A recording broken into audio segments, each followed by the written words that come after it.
Tonight, the United States Defense Secretary brings together his top allies, and Canada's not invited. It's January 19th, and you're watching the Ezra Levant Show.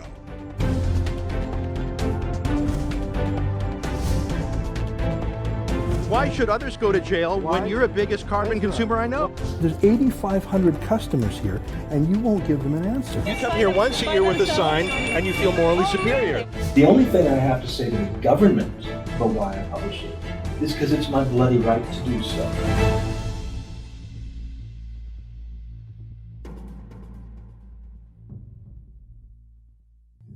Shocking news, the United States Defense Secretary is hosting a meeting tomorrow in Paris, France, to plan the war against the Islamic State terrorist group. He's invited his allies, France, of course, the United Kingdom, Germany, Italy, the Netherlands, and Australia, but not Canada. Canada isn't invited. This is shocking.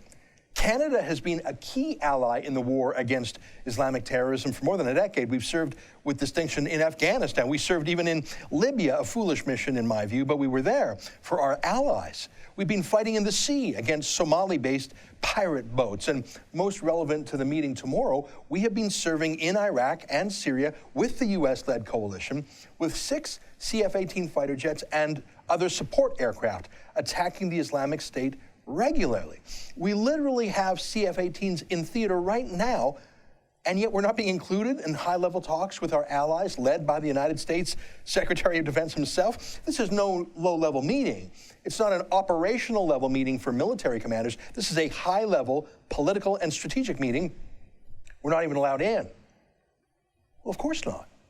Because Justin Trudeau, in his very first phone call with Barack Obama, when Obama just called him up with a congratulatory phone call after Trudeau's election, it was a ceremonial call, really. In that very first phone call, Trudeau blurted out, he told Obama that Canada was abandoning the military coalition against the Islamic State no matter what. He just spat that out in the middle of a ceremonial call. And Trudeau's repeated it again and again, even after the US ambassador to Canada, in a rare public plea, asked Trudeau to reconsider quitting.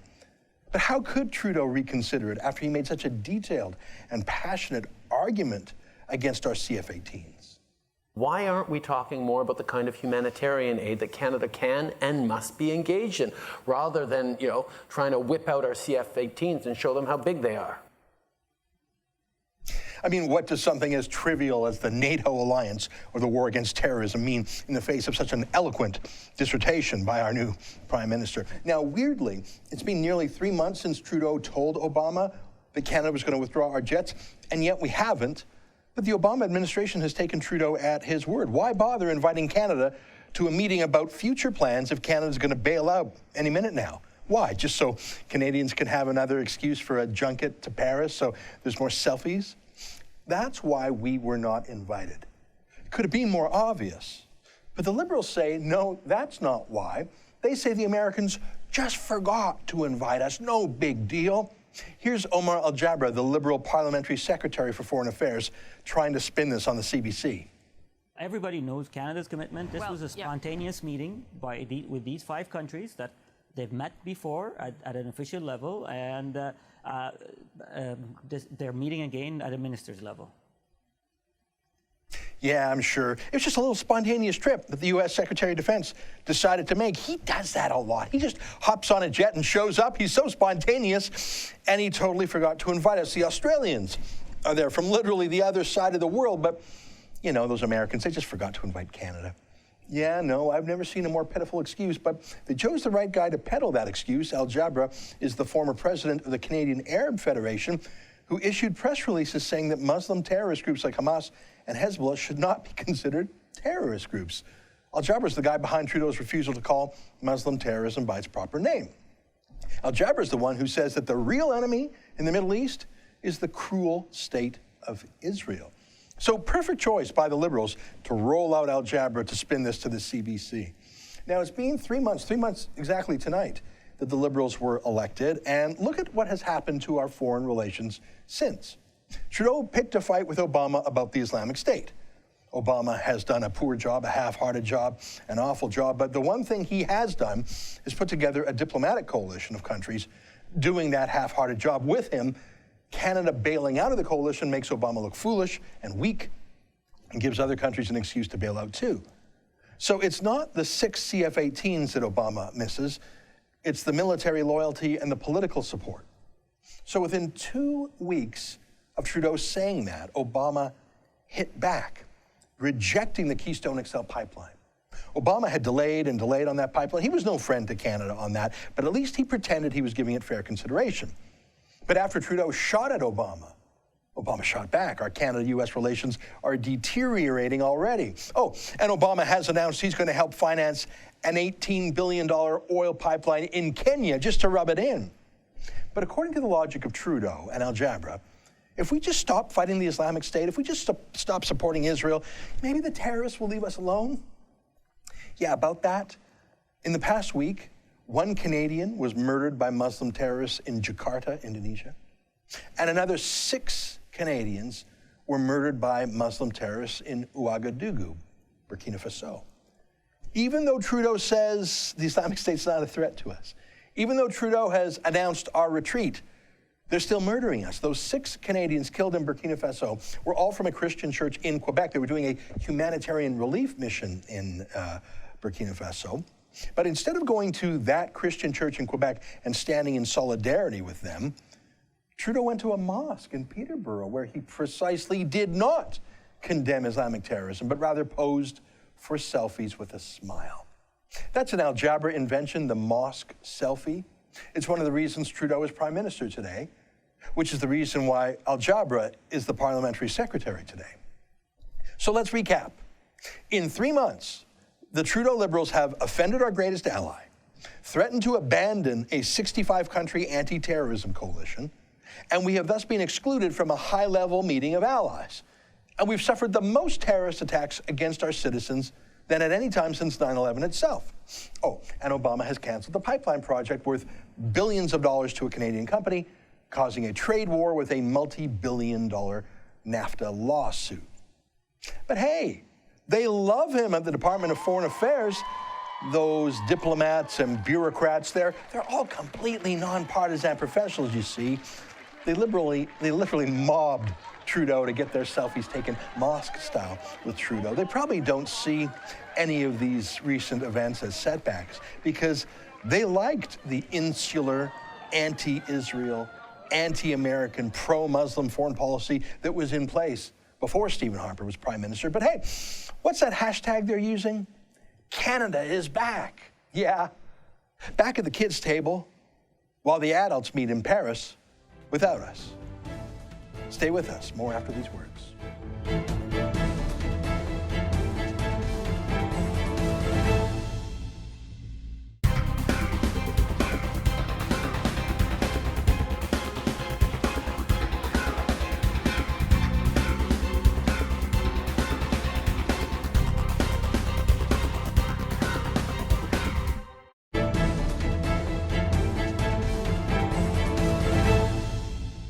Welcome back to the show. Well, last week we broke the news that the RCMP plans to bring in a uniform with a built-in Muslim hijab. That's not the full face-obscuring niqab, but it's the partial head covering that some Muslim women wear. Well, what does a hijab mean? What does it stand for?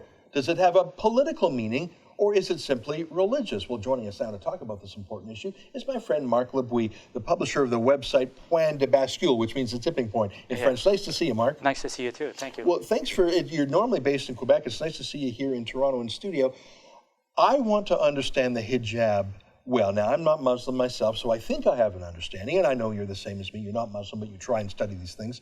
Who would be an expert within Islam who would explain what a hijab is for, who would explain to other Muslims, who would say, here's why you should wear a hijab? Is there an expert within Islam we can look to?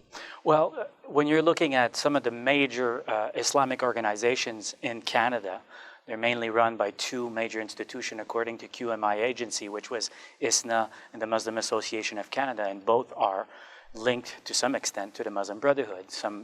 And one of the core spiritual leader of the Muslim Brotherhood is called Yusuf al-Qaradawi.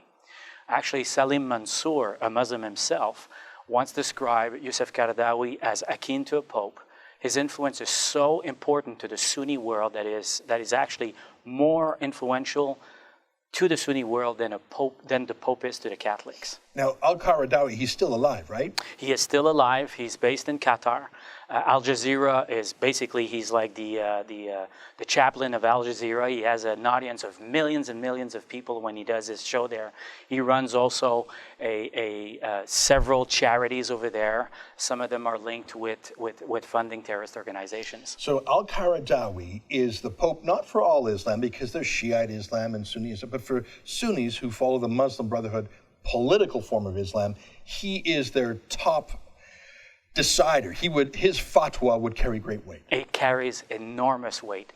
Now, most institutions, for example, in Montreal, in Toronto, in Vancouver, in Canada, actually distributes the books and writings of Youssef al-Qaradawi in Arabic, in French, and English. What's his key text that is published in English, even here in Canada, that sometimes makes its way onto course curriculums, for example? What's his key book where he discusses the hijab? One of his key books is called the Lawful and the Prohibited in Islam. So it's basically what you can and can't do. Now, exactly. You have brought to us 2 quotes from al-Qaradawi's famous book, The Lawful and the Prohibited, that talk about the meaning of the hijab.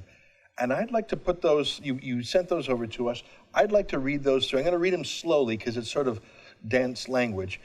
There's 2 quotes, and let's go through them, okay? Yes. Here's the first one. This is from the book, The Lawful and the Prohibited in Islam by Youssef al-Qaradawi. Okay, I'm going to read this slowly, but it's important we read it. In her choice of clothing, she should not imitate non-Muslims, whether they are Jews, Christians, or pagans, for Islam disapproves of conformity to non-Islamic modes and desires its followers to develop their own distinctive characteristics in appearance as well as in beliefs and attitudes.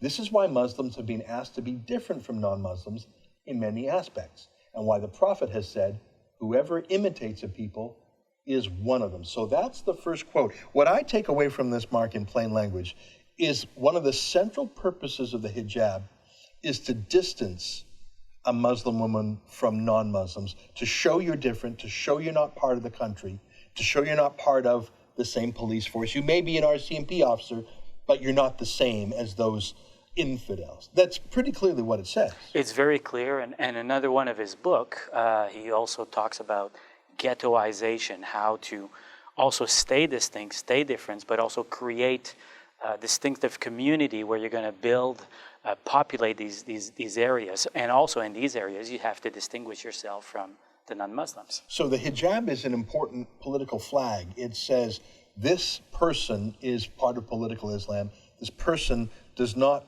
affiliate first and foremost with Canada, but rather with the particular religious expression of Youssef Qaradawi's Islamic Brotherhood. And notice that there was no mention of modesty. Yeah, so it's about different. Now let's read the second quote. This is even more interesting. Take a look at this. That is why Allah commands the believing women to cover themselves with a loose overgarment whenever they go out, for in this way they may be distinguished from non-believing and loose women.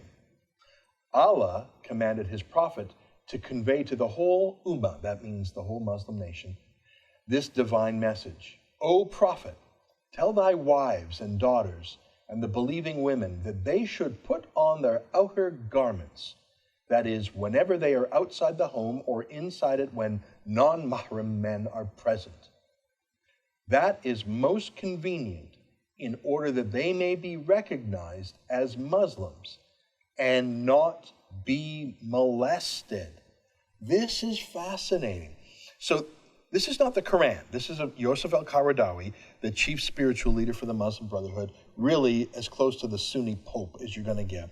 Very famous book, followed around the world, translated.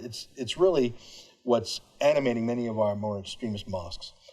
And his first quote that we read said, this is about separating yourself from the country you're in and those infidels. But this one goes further.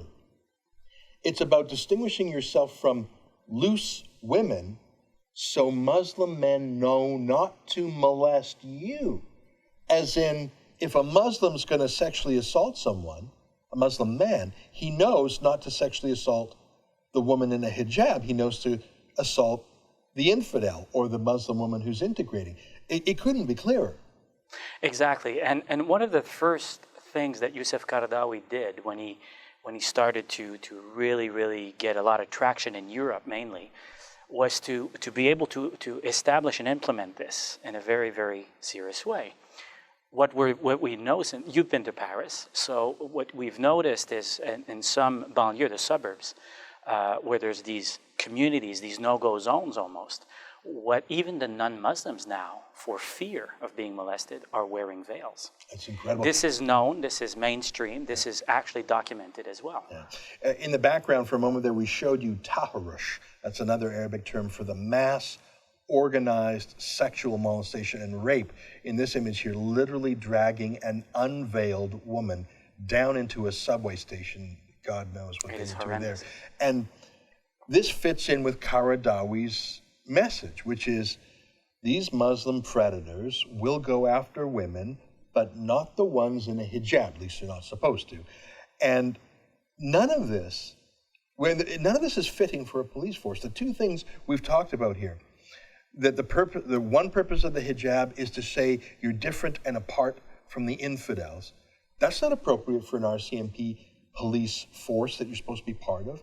And the second part is even worse, which is signaling, don't molest me, molest the girl next to me who's not dressed this way. This is deeply disturbing that this political clothing is in our RCMP now.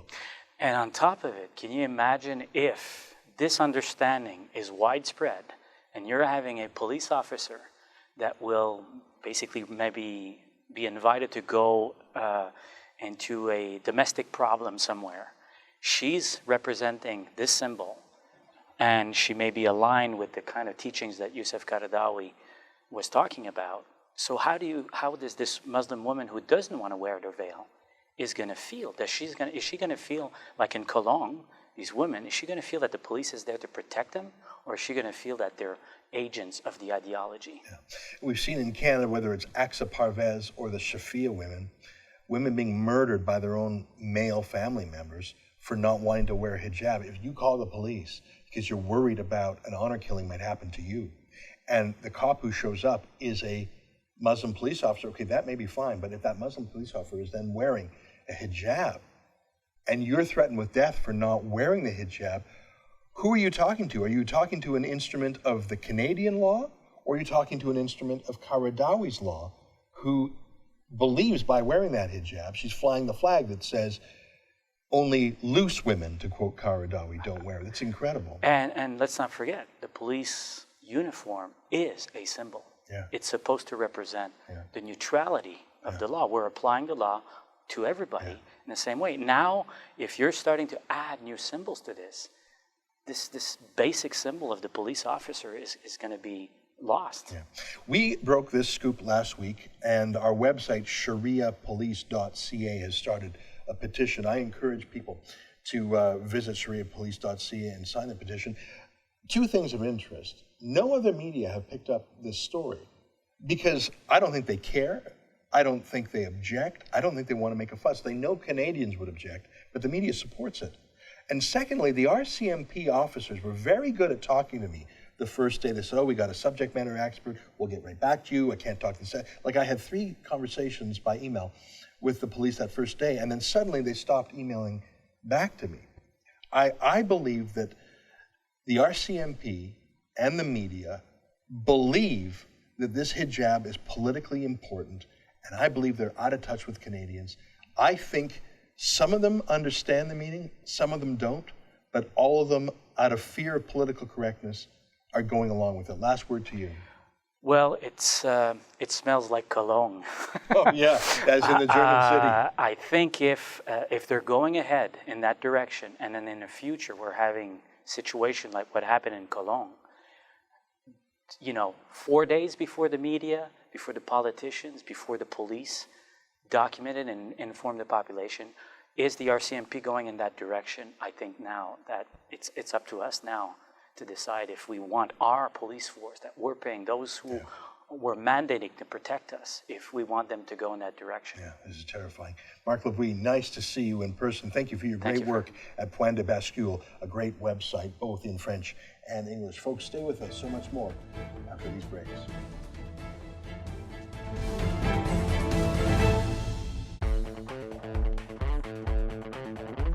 Looking for the perfect gift?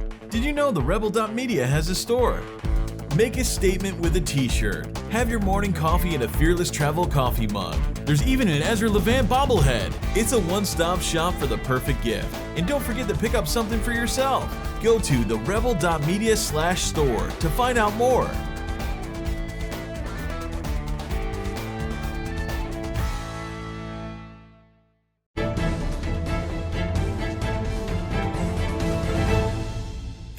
Welcome back. Well, a little while ago, when we had a debate on the show, where our friend Alex Pearson was representing one of the taxi companies and I was talking about Uber, we received this email from a viewer. Let me read it to you now. Gerry Manley wrote, "It's too bad that Ezra and the spokesperson for Co-op Taxi have no idea what the eventual consequences of licensing Uber and like companies will be. There are viable solutions after 43 years as a Toronto taxi owner-operator that has been involved in every facet of this industry. I'm getting really sick of and tired of people weighing in on the Uber issue with little to no knowledge as to what the issues are." Now, if you recall, I said to Gerry, well, I know what my issues are: consumer freedom, choice, breaking out of the taxi cartel. But we like a debate here. We like a spirited debate. And so we reached out to that cab driver, Gerry Manley, and guess what?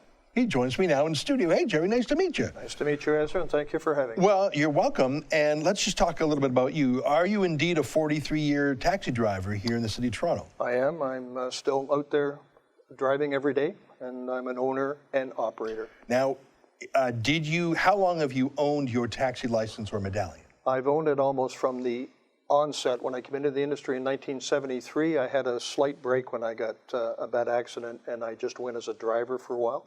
But I've been active in the industry 42 of the 43 years as an owner-operator. And how much did it cost you to get that license? When I first bought that in 1973 with the car, it was $21,000. $21,000. So I don't know my inflation adjustment offhand, but that would be over $100,000 today easily. Probably. Oh, yeah. Probably close. So that's a significant barrier to entry. That is the chief barrier to entry. That medallion, that license, is far more valuable than the actual metal car.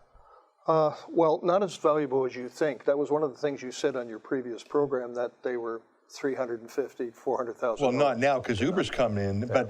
but until Uber came, I mean, until, let's say, a couple of years ago, getting a taxi medallion in Toronto or other cities, I mean, New York is the best example, those are $250,000, $350,000. Yes, some of them were. It got up there. It is a business. But that's, I mean, but you're not paying that money to the government. That's not a fee. That's because it's a cartel. That's because it's a very limited number, because the market is not allowed to supply people. So you're actually trading this government privilege, and Uber's come in, smash that. Anyone can drive. That's really why taxi drivers are mad, am I right?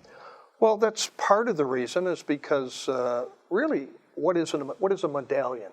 It's really the city giving you a franchise, is really what it is. And what Uber is saying is, we don't believe that that's the government's gift to give. We believe in the free market. Uber has smashed that cartel. That's the chief problem. That's one of the problems, but there's been no consideration for the years that people have put into this industry, like in my own particular case, 43 years. What do you want? You want a payment or something? No, it's what I would like to do, and what the city had, of course, promised me and said it openly, at every time that they either issued a plate or authorized a sale, we just handed you your pension. As in, you could then, when you were ready to retire, you could sell your medallion to the next guy, Ponzi scheme. You paid someone, and then someone will pay you, and as long as that daisy chain keeps on going, everyone's going to get rich, except customers. Well, no, they're not going to get rich. And it's because you don't necessarily sell it, you can lease it. That's not a rich Well, that's scheme. even better. It's a monthly income and you own it. Well, of course, which is what that's what we predicate on buying a business But for. it's not worth anything other than the government has created an official scarcity. I mean, you don't need to buy a limited, if you want to start a restaurant in Toronto or any other city, you need certain permits, but there's not a legal maximum. So any restaurant permit holder, that permit, instead of worth $100, is worth $1 million, not because the piece of paper is worth anything, but because it's so limited. You didn't have anything of real value, Gerry, other than the government was just titrating out tiny amounts of rights. Well, I don't really agree with you. It's any business that wants to establish Ezra, they'll do studies in an area. like say McDonald's. They'll come into an area and they're not going to put a McDonald's on every corner. They're going to research. We feel that it can support X number of places. They'll have X number of employees. This is what business is all about. Business is also free enterprise. But there's no law stopping them. There's no license stopping them. And we have new restaurant chains deploying all the time saying, I think I can serve customers better than McDonald's. And new restaurant chains come all the time, and they live and die by the market, not by whether or not they can get a hold of a government license, Gerry. But they're also, if they're successful, they have a chance to advance the profit of that business. But when they sell something, they're actually selling an actual business. They're not selling, we've got this magical piece of paper from the government that gives us special rights. Listen, Gerry, I sympathize with the position you're in. You spent, I don't know the inflation value, you spent, let's call it $100,000 really buying a license, and you were counting on selling that to the next schmo, and he would sell it to the next schmo, and in perpetuity, this thing would be worth something. I can understand why you're upset, but why should 2.5 million Torontonians or people in any other city pay for you to have some special government pension when that doesn't exist in most industries? Well, if you allow an unfettered access into any business, that'll be open entry. Yeah, that's what we have in restaurants, that we have in barbershops, that we have in everything. And this is why you find the vast majority, unless they're a massive change, they fail. But that's okay. That's what the free market's about. I mean, I think. Do you think that being a taxi driver should be a failure-proof job, Gerry? No, but I feel that there should be, some guidelines in there that gives them a reasonable opportunity to earn a living. I don't have that in this business. I'm on the internet. Right. There's no one guaranteeing me success. There's new startups all the time that are trying to drive me out of business. That's not their main goal, but that may happen if they're more popular. Why should your industry have some special status of being protected? I'm in the most cutthroat industry on the planet. I literally compete with every other website in the world. Why should I pay extra money so you get a protected job when I don't? Well, basically because do you work under government legislation like I do? Does somebody say that you have to set up an office at number 1 Yonge Street? You've just created a false dichotomy. Either everyone has to follow your system, or actually I think what you're getting at is what I was hoping you're getting at, is maybe you would be freed from government regulations. Absolutely. Instead of insisting everyone else be under. Let me ask you that, and this is what Alex Pearson said when she was on the show. She said, don't put Uber under more regulations. Take regulations off of me. Is that what you're driving at, Gerry? That's part of what I'm driving What regulations do you want to be lifted? Well, there's several in there. There's, if you go through the whole bylaw 545, Article 7, right? I have to change my car every 6 years. I have to carry $2 million worth of insurance. I have to go to refresher courses. I have to take first aid courses, and the list goes on and on and on and on. These are all costly. Where the people that work in Uber, they're not subject to those costs. They can alter their tariffs. I cannot alter my tariff, so I can't compete.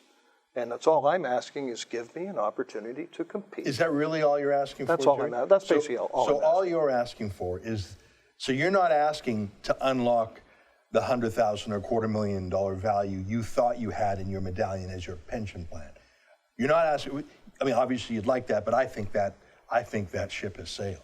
What you're asking for is free me to do what Uber is doing. Is that what you're saying? That's partly what I'm saying, Well, yes. what's the other part? Well, the other part is that I kind of like what New South Wales did in Australia, because their government and governments worldwide did the same thing with the taxi industry, basically. You know, they set up rules and regulations. They said if you spend this amount of time, that'll be your pension, blah, blah, blah. Well, seeing as you're now willing to wipe that out, what New South Wales and Australia did, they turned around and said, well, that really wasn't totally fair, so we're going to compensate. I'd like some compensation if my business fails too, Gerry. Yeah, but again, you're not working under the stringent guidelines that I'm working under. Listen, I acknowledge that the government made a promise to people like you who bought a medallion at a grotesque overpayment. And the promise was, do this and we'll keep the rules rigged so you can get your payday. And here you are 43 years later saying, where's mine? You've had a good run, Gerry, 43 years. For me, I have some sympathy for the poor schmo who paid $250,000 the day before Uber was created. Whoa. That's the guy who I have some pity for. But I don't think my pity is deep enough to say, keep all the rules to bail that one guy out. Well, you have to remember too is that my ship never really came in, because of course back when they were issuing licenses, they used to say to drivers, on an average of about 7-8 years you'll get an issue. A taxi owner on an average of 13 to 16 years. I've been 45 years, almost 43 years. I haven't received any government-issued license. Yeah. Well, listen, Jay, I've enjoyed our conversation, and I'm glad that at the end of the day, what you hope for is what I hope for, which is more freedom for more people. I believe that Uber has busted up a cartel. I believe that you overpaid 43 years ago, but just because there was a skewed system in 1973, I don't think we should keep that system into the future, but it's nice to meet you in person. Well, you're going to end up with a lot more problems than what you can ever think, because it's going to end up into a deregulation. Deregulation It's not a problem in my books, Gerry. It's a huge problem in this industry. Just check Ireland. 1 billion people have in December, they passed their billion rider mark. 1 billion people have chosen the alternative. Worldwide. They don't seem to, they think this is a pretty awesome thing. It will come down to a lot of things that you don't know what's coming because you don't know the industry. I do. Well, a billion riders are betting the other way. I look forward to talking to you more, Gerry. I've enjoyed our conversation. Thank you very much for having me. Nice to see you. Stay with us, folks. After the break, your viewer mail. Ontario residents are being hosed on electricity prices. The latest Auditor General's report says we've been overcharged by $37 billion over the last several years. That works out to nearly $2,800 for every man, woman, and child. Why? Mismanagement and bad policy choices from the Ontario Liberals. It's going to cost us billions more in coming years. Energy Minister Bob Chiarelli won't take responsibility. He's lashing out. It's time for Bob to go. If you agree, go to firebob.ca. That's firebob.ca and make your voice heard.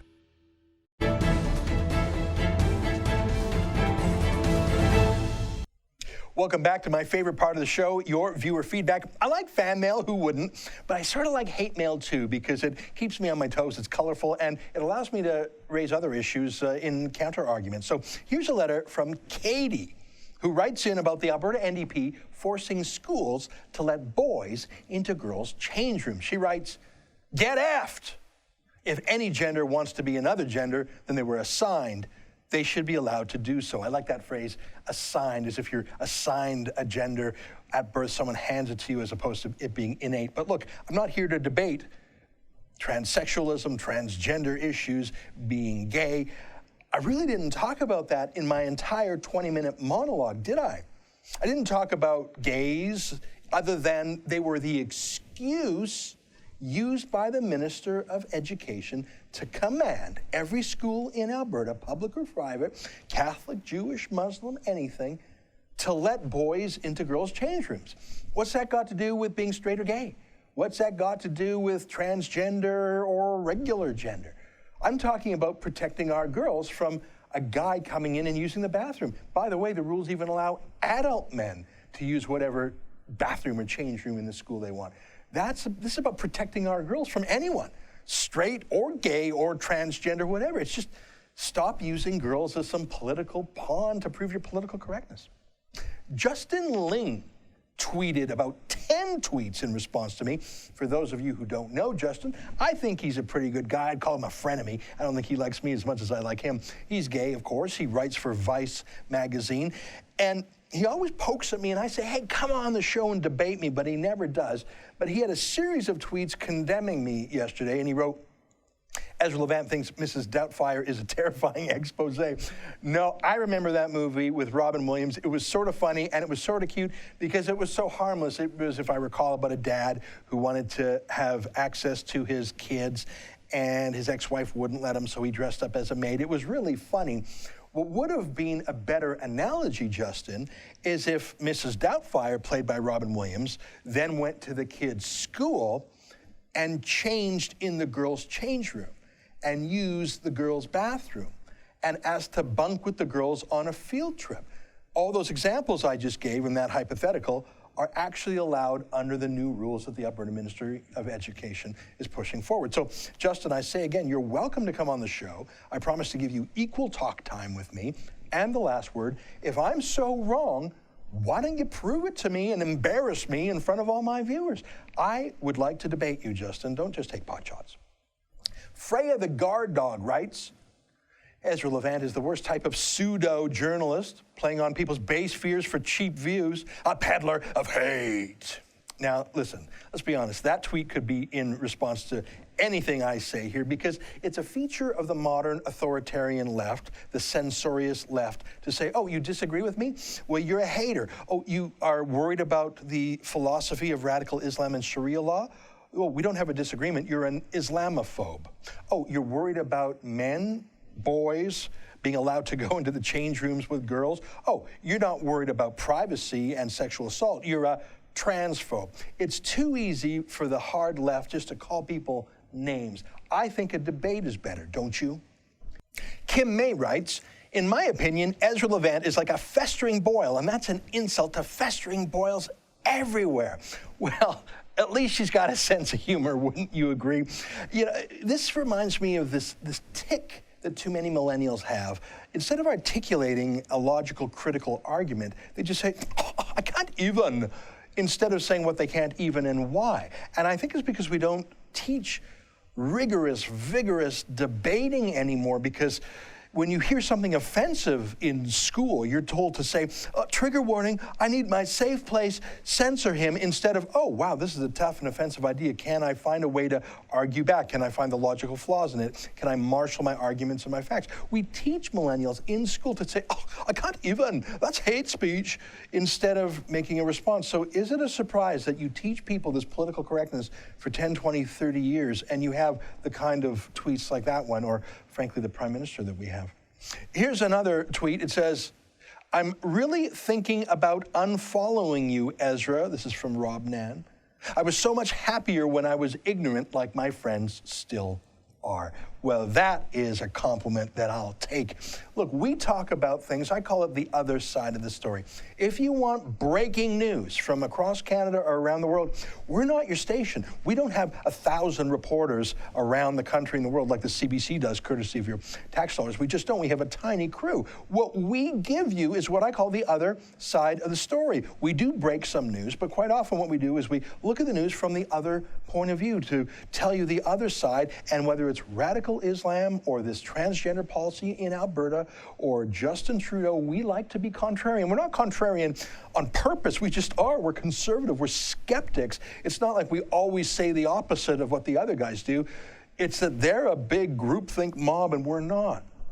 Speaking of inarticulate millennials, let me read my last letter today.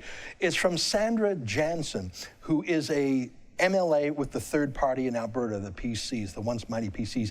And she tweeted in response to my Protect Our Girls petition. She wrote, if you read this garbage and support rebel media in any way in the future, you should be ashamed. That's my impression of Sandra Jensen. She's actually much sweeter than that in real life. I grew up watching Sandra Jensen on TV. She was the newscaster at Channel 2 and 7 way back in the day. Now she's sort of lost. I mean, I think she probably thought she would be a cabinet minister one day, but she's with the third party in Alberta. And she's a PC in name, but she's really more of a liberal. In fact, she supported the federal Liberals instead of the Conservatives. I think she's going to quit and join the Alberta party. She's that far left. But instead of describing who she is, let me deal with her point.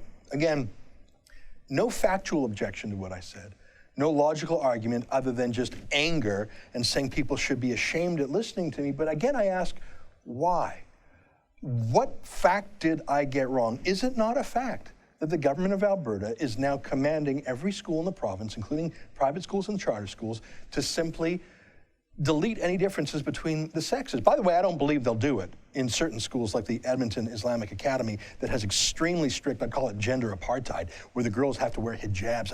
I simply do not believe the NDP would be so politically incorrect as to tell Muslims they can't have gender segregation. They'll save their vitriol for the Catholic schools, which is, I think, some daddy issues on the part of most NDPers. So again, I say to millennials out there or a boomer who's acting like a millennial, Sandra Jensen, tell me a fact I've got wrong. Come on the show, Justin Ling, and debate me. But until then, I will take your inarticulate gasps and clucks as we don't like what Ezra's saying. We wish he'd stop, but we really don't know why. Hey, what do you think? Send me a letter. Ezra at therebel.media. Facebook me, tweet me. We're going to be talking about this every day, these issues that are important to our country. We're not going to stop just because our critics tell us to. Hey, folks, you keep fighting for freedom. We'll see you tomorrow.